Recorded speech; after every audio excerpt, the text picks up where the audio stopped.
Lately, you've probably seen the trend of wearing Bass Pro Shops trucker caps. I get they're cheap and they come in a variety of colors, and you can look trendy without overspending.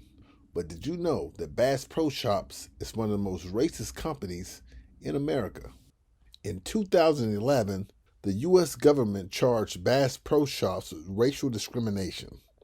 According to the Equal Employment Opportunity Commission, which filed its suit in the Federal District Court of Houston, Bass Pro Shop managers repeatedly refused to hire non-white workers as clerks, cashiers, or managers, and used discriminatory language to explain their reasoning. For instance, the government alleged that Bass Pro Human Resources executive told federal investigators that the assistant manager of a store in Louisiana rejected a qualified black candidate, saying he really didn't fit the company profile. When pressed, the store manager, and I quote, said, "We don't hire niggers." Yo, Mook! A couple of words of Thai working here. Okay. Mookie! So you know I'm still... What? How come you got no brothers up on the wall? Man, ask Sal, right? Hey, Sal, how come you got no brothers up on the wall here? You want brothers on the wall? Get your own place. You can do what you want to do. You can put your brothers and uncles and nieces and nephews, your stepfather, stepmother, whoever you want, you see? But this is my pizzeria. American Italians on the wall only.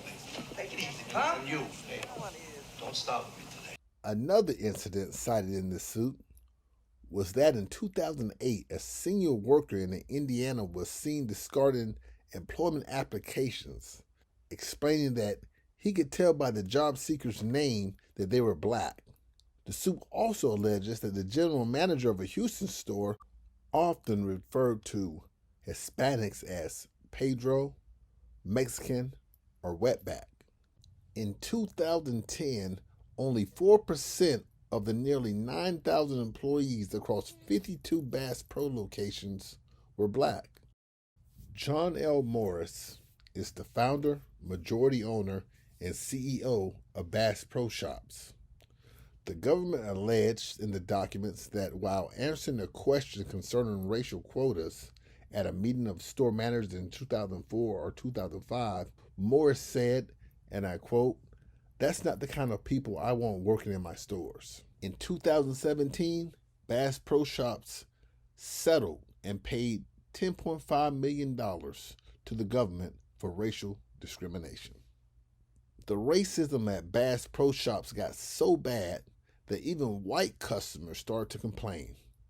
Here's a clip from a white self-proclaimed redneck who took to YouTube to voice his shock of the open racism that he witnessed at Bass Pro Shops. Out of our society, it's a fucking disease. But anyhow, she leans into me and she'd found the wrong redneck. And the one redneck don't play that shit. She leaned into me and she goes, "Well, I don't think niggers should have right to buy a gun anyhow." And she thinks I'm going to, jump in there with her and laugh and whatnot.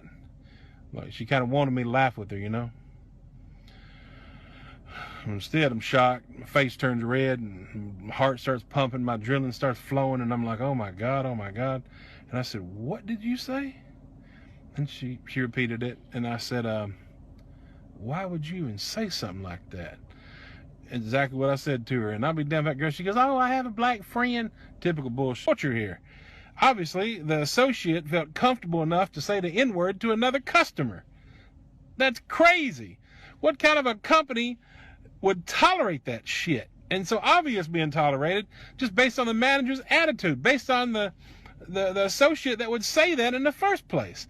So I had a feeling there's a culture in this damn place, the covert racism and hypocrisy racially, where that, they want to be saying the N-word and practicing this racism behind the black customers and the black associates that work in the fucking store.